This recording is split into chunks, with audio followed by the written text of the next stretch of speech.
Hey guys, let's take a look at Technical Lovers issue 1 by Black Sheep Comics.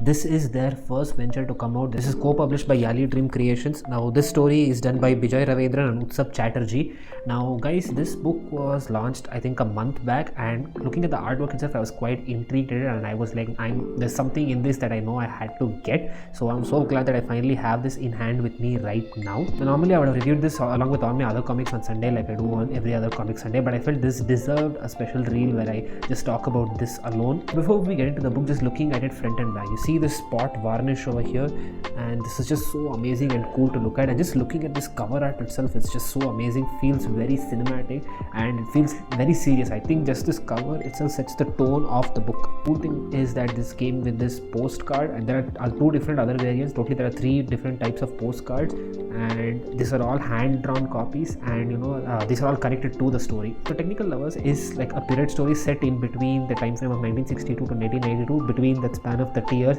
in a town called Arakkan, right in the border of Tamil Nadu and Kerala, close to the Churuli forest, which is inhabited by a tribe called the Katar tribes, and these are a bunch of people who are into black magic and the tantric stuff and all that. And the protagonist of the story is a person called Chandrabose, who's come to the city in 1992 to do an official study on behalf of the government regarding the water quality. And when he comes there, he sees all sorts of weird stuff that's going on in this village. People quite literally harming themselves, drowning themselves, killing each other, children behaving madly. That whole eerie vibe of the town and that stuff related to the black magic has taken full effect here. The influence of cinema seems to be quite high over here, and it definitely has that nice folklore kind of vibe to it, where they talk about all the weird and mystic tales that go on in small towns and villages. This story has that vibe to it, and some of the panels, as I go through it, the first thing that my mind is like, okay, this is reminded me of Mammootty's Brahma Yugam, and I can kind of like hear the Udavaru Kandante theme song going in my head.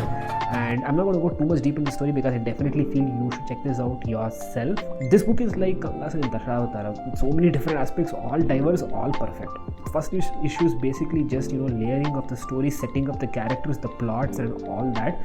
And I think this is a 3-part series. There's 2 more issues that will come out, in which I think the plot will go a bit more faster and the pace will be picked up. And even artistically, the main story progression is going to go on in ink art, and one person's flashback is going to be in pencil sketch, the other person's flashback is going to be in watercolor drawing, and this is extremely detailed. Just as detailed as the story is, equally detailed is the art style, and the effort is clear in this book.